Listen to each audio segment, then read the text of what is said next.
Hi, I'm Coach Rob, and I wanted to kind of show you a couple different things that we do with our aqua jogging clients just to break up the monotony of being in the water. As you've heard me say in other videos, it doesn't matter if you're using the aqua jogging belt as a way of preventing injury. Maybe unfortunately you're dealing with an injury and you're forced to doing a lot more of your exercise in an aqua jogging belt. But let's just kind of run through a few things that you can do to break up your workout. So let's just say you've gone for your 15 to 30 minute walk, you've gotten a nice sweat going, you jump in the pool, you've got the aqua jogging belt on securely, and now you're sitting here in the water and you're just going through your normal running form or maybe your normal walking style. Notice how his back is nice and straight in the water. We've got the aqua jogging belt that's keeping us in the proper body position. Alright, so let's just say that you wanted to change things up a little bit, and I would highly encourage you to do so because as you fragment up these minutes, they'll go by even quicker. So what we'll do is as you're running along here or walking along in your normal style, first thing I'm going to have you do is just straighten your legs out and have you go to a big scissor kick. And remember what we said in the other video, it's not how fast you go through this range of motion, it's about doing it correctly. Nice straight knees, slight pause at the end of the front and the back of the kick. The reason why we want to do that is we want to try to eliminate as much momentum as possible to make it a little bit more difficult. Okay? Now, what I want you to do is after you get done with that scissor kick, just simply go into your normal running style again. Just break it up.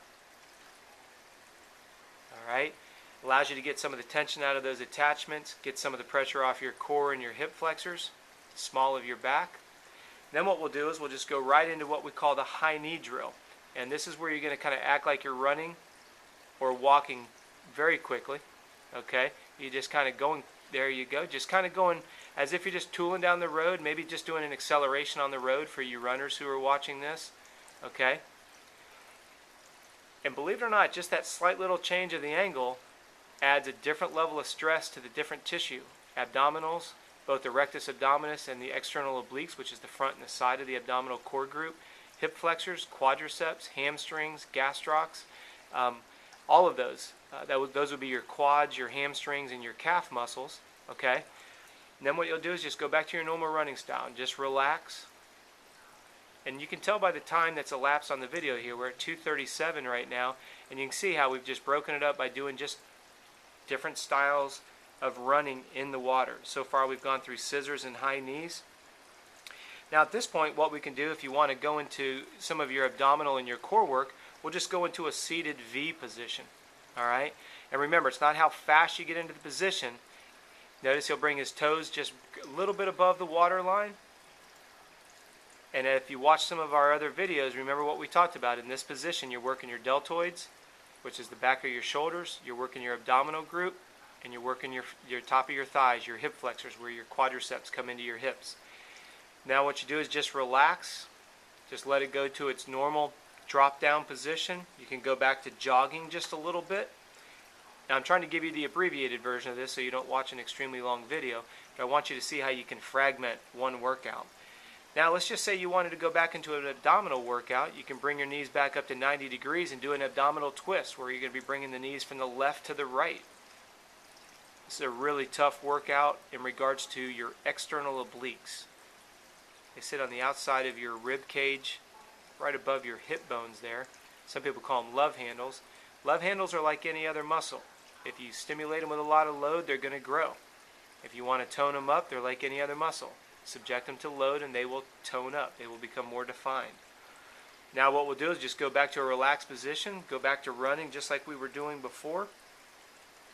And again, let's just say a minute or so has transpired. Now you can do what we call left knee to right elbow, or you can go right elbow to left knee. It doesn't matter which one you do.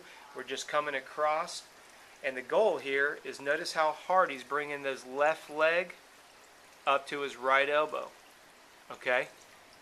And remember what we said in the previous video. What I don't want you doing is I don't want you bending forward. Don't bend your torso to match your knee. The idea here is to make your abdominals and your hips and your quads do all of the work. Perfect tempo. Notice how there's no rush. Because remember, you're going to get out of it what you put into it. If you start rushing it, you'll lose the range of motion, and you'll also decrease the amount of load that your legs are going through. Not good. And we'll just go back to our normal running style.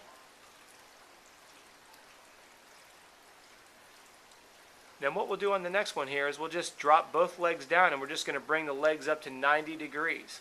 Okay? This is a fun exercise to do because you're displacing so much water, bringing your thighs up parallel to the water. Okay? Now, to make it a little bit more difficult, you can keep both legs together and bring the knees up together. Again, the more that you weight the lower core, the more work that it's going to have to go through. I mean, you can see we're at 533 on this right now. Okay, and all we've tried doing is just showing you ways to change up how you can stress your body in the water in a productive manner. All right, go back to a normal running style. Again, you're trying to get the pressure off the small of your back, your abdominals, your hip flexors. And then the last one that we'll do is we'll go back into that pike position, just as if you were a gymnast. You're holding onto a set of rings, and you're going to bring those legs up to 90 degrees under the water. And again, he's making this look easy, okay? As you get more comfortable with it, you can continue to lean forward to where your chest and your hips are at a definitive 90 degrees. Now, the one thing I will warn you is if you have a lower back issue, this might be a little bit too aggressive, so please err on the side of caution. All right? And you can see as he's moving his hands back and forth, it's working his triceps, his deltoids, particularly on the back side. All right? And then go right back to a normal running style. So you can see in 6.5 minutes, we've gone through several ways to break up the way you run or walk in the water. We've given you a couple ideas on how you can shock your stomach muscles, as well as strengthen your hips and your quads. Remember, everything that you're doing in the water is only going to make you stronger out on the open road, out on the when you're out of the pool and on the real ground. So I hope you've enjoyed this little series of videos about aqua jogging, how to put them all together. If you have any questions or would like an example of my PDF file of how to incorporate these workouts into a weekly schedule, please email me directly. I'd love to hear from you. My email address is Robb, R-O-B-B, the number 3, @earthlink.net, and I appreciate you watching these videos.